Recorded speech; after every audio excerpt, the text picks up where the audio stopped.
दोस्तों, Indian railway finance corporation limited यानी IRFC की बात करें तो स्टॉक के अंदर फ्राइडे को तूफानी तेजी देखने को मिली।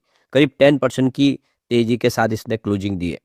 तो पिछले साल भर से जो स्टॉक बहुत ज़्यादा परेशान कर थे लोगों को, बिल्कुल गिरावट का सिलसिला चल रहा था, उस पे ब्रेक लग चुका है और शानदार तेजी की संभावना शुरू हो चुकी है। और ये आप देखें, पिछले कुछ ट्रेडिंग सेशन से हमें देखने को मिल रहा है, प्री बजट रैली शुरू हो चुकी है। तो इस बार बजट की क्या अपेक्षा है, उसको समझने की कोशिश करेंगे इस वीडियो के माध्यम से। इसके अलावा आईआरएफसी ने अपने क्वार्टर 3 की तैयारी कर ली है, जिसकी जानकारी एक्सचेंज को दी गई है। उन्होंने ट्रेडिंग विंडो को क्लोज करने का फैसला किया है। तो यहाँ पे इन सारी बातों को समझेंगे इस वीडियो के माध्यम से और जानेंगे क्या अब आईआरएफसी यहाँ से बेहतर करेगा। लेकिन फ्रेंड्स, उससे पहले अगर आप पहली बार हमारे चैनल पे आए तो चैनल को सब्सक्राइब कर दीजिए, एक बेल आइकॉन दबा दीजिए ताकि जब भी नया वीडियो बने पहला नोटिफिकेशन आपको मिले। वीडियो पसंद आए तो लाइक से जरूर कीजिए। चलो फ्रेंड्स, वीडियो स्टार्ट करते हैं। मैं हूं आपका दोस्त एस बी दवे और हमारे अपने चैनल ऑनलाइन कमाई में आपका बहुत बहुत तो सबसे पहले आईआरएफसी के कारोबार की बात करें तो आप देखिए बीएससी के ऊपर 133 पर इसने क्लोजिंग दी है, जहाँ पे 9.97% यानी लगभग 10% के आसपास की हमें तेजी देखने को मिली। इंट्राडे में स्टॉक 134 तक चला गया था, बहुत ही बेहतरीन, लगभग 12-13% की हमने तेजी देखी है। और अब देख सकते हो कि निचला जो लेवल था, जो सपोर्ट लेवल 108 के आसपास, वहां से बाउंस बैक कर चुका है, नई तेजी के लिए तैयार हो चुका है। अब इसकी परफॉर्मेंस देखें तो पिछले एक महीने में यहाँ पे 13.29% के आसपास की अच्छी तेजी बन चुकी है, जबकि 3 मंथ के हिसाब से 7.55% के आसपास की तेजी देखने को मिलेगी। ये तेजी इसलिए है, कम दिखाई देगी आपको, क्योंकि पिछले 2-3 महीनों पहले काफी ज्यादा गिरावट हुई थी। और ये देखो कि 1 ईयर के हिसाब से अभी भी 8.56% के आसपास का आपको यहाँ पे लॉस देखने को मिलेगा। नुकसान हो रहा है लोगों को जिसने साल भर पहले निवेश किया है। लेकिन 2 ईयर के हिसाब से इन्वेस्टमेंट है उसको 316% का अच्छा खासा रिटर्न मिल रहा है, जबकि 5 ईयर के हिसाब से जिसका इन्वेस्टमेंट है उसको 438% का शानदार रिटर्न मिला है। तो लॉन्ग टर्म इन्वेस्टर को कोई नुकसान नहीं है, और जो शॉर्ट टर्म इन्वेस्टर है जिन्होंने 2-4 पहले मैंने निवेश किया उनको भी नुकसान है। नुकसान उन्हीं को जिसने साल भर पहले निवेश किया है। अब यहाँ पे जो बड़ी अपडेट निकल के आ रही है, Indian railway finance corporation limited ने जो एक्सचेंज को जानकारी दी, उन्होंने ट्रेडिंग विंडो को क्लोज करने का फैसला किया इनसाइड ट्रेडिंग के लिए। तो ये देख सकते हो कि कंपनी की तरफ से क्वार्टर 3 की तैयारी हो गई है और इसीलिए सेबी के रूल्स के तहत ट्रेडिंग विंडो को क्लोज किया जाएगा। तो 1 जनवरी 2025 से ट्रेडिंग विंडो क्लोज हो जाएगी और ये ट्रेडिंग विंडो तभी खुलेगी जब कंपनी अपना रिजल्ट डिक्लेयर कर देगी, उसके 48 घंटे के बाद फिर से ट्रेडिंग हो पाएगी। तो तब तक के लिए आप देख सकते हो कि कंपनी के जो बोर्ड के मेंबर है वो कोई भी अब ट्रेडिंग नहीं कर पाएंगे, यानी उनके लिए ट्रेडिंग विंडो क्लोज है, उनके रिलेटिव भी ट्रेडिंग नहीं कर पाएंगे। इसके अलावा प्रमोटर तो यहाँ पे कोई नहीं है, क्योंकि ये राष्ट्रपति जी के तहत कंपनी है। लेकिन जो इसके एम्प्लॉयज है उनके लिए भी ट्रेडिंग विंडो को क्लोज किया गया है, क्योंकि उनको पता है रिजल्ट की संभावना क्या बनती है। तो जो कंपनी से संबंधित लोग थे उन सबके लिए सेबी ने रूल्स बनाया कि ट्रेडिंग विंडो को क्लोज किया जाए, ताकि इस रिजल्ट का वो गैर फायदा न उठा ले।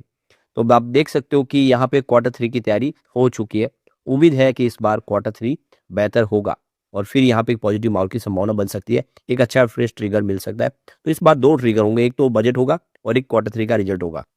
अब यहाँ अगर हम पिछले 2-3 रिजल्ट को देखें क्या संभावना बनी है, तो सबसे पहले अगर हम बात करें दिसंबर 2024 की, तो यहाँ पे 607 करोड़ का टोटल सेल्स था।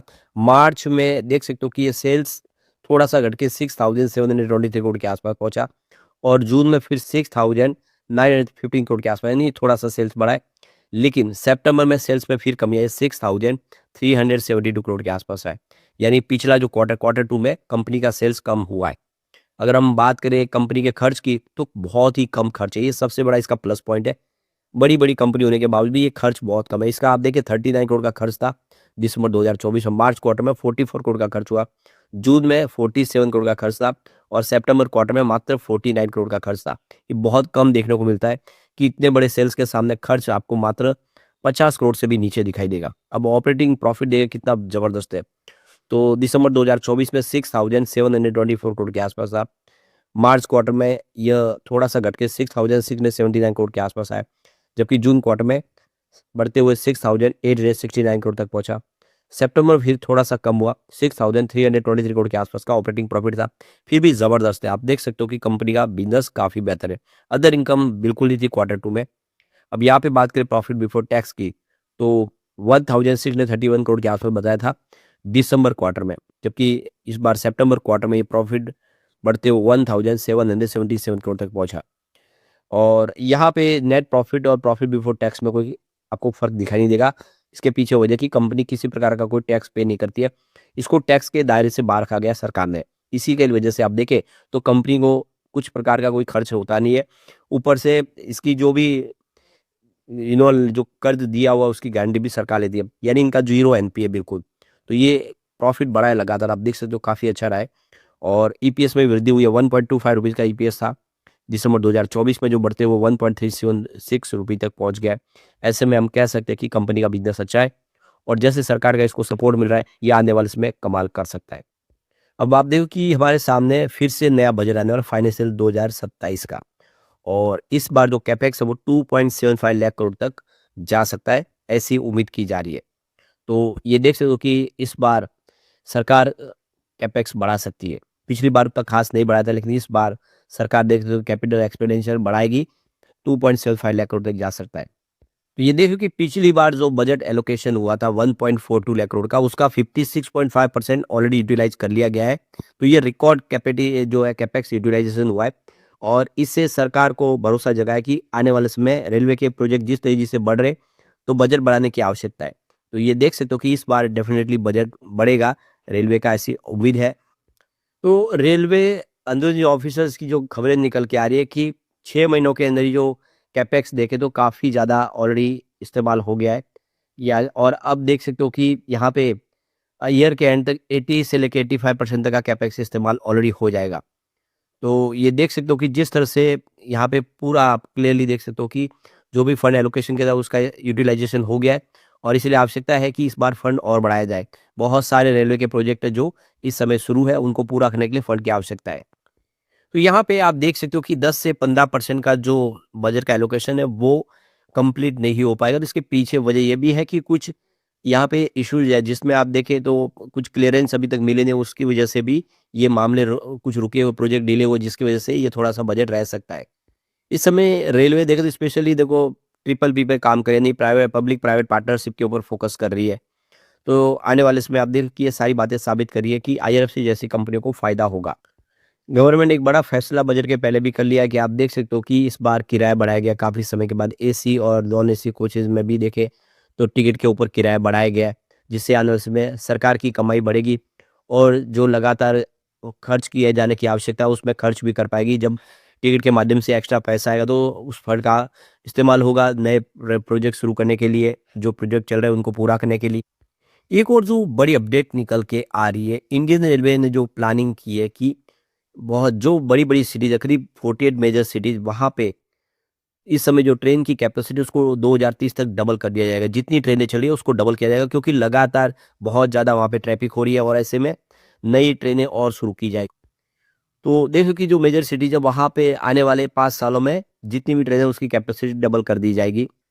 तो देखो कि जैसे कि मिनिस्ट्री की तरफ से जो कहा गया है, रेलवे मिनिस्ट्री की, पुणे स्टेशन की जो कैपेसिटी उसको बढ़ाया जाएगा काफ़ी ज़्यादा। तो जिसमें आप देखिए पुणे सिटी में हड़पसर, खड़की जो स्टेशन है, वहाँ पे जो प्लेटफ़ॉर्म की संख्या और बढ़ जाएगी, और वहाँ पे लोगों की जिस भीड़ है उसको कंट्रोल करने के लिए और आगे कैपेसिटी बढ़ाई जाएगी। तो इसी तरह से जो बड़ी-बड़ी सिटी है जहाँ पे काफ़ी ज़्यादा भीड़ होती है, वहाँ पे कैपेसिटी को डबल किया जाए।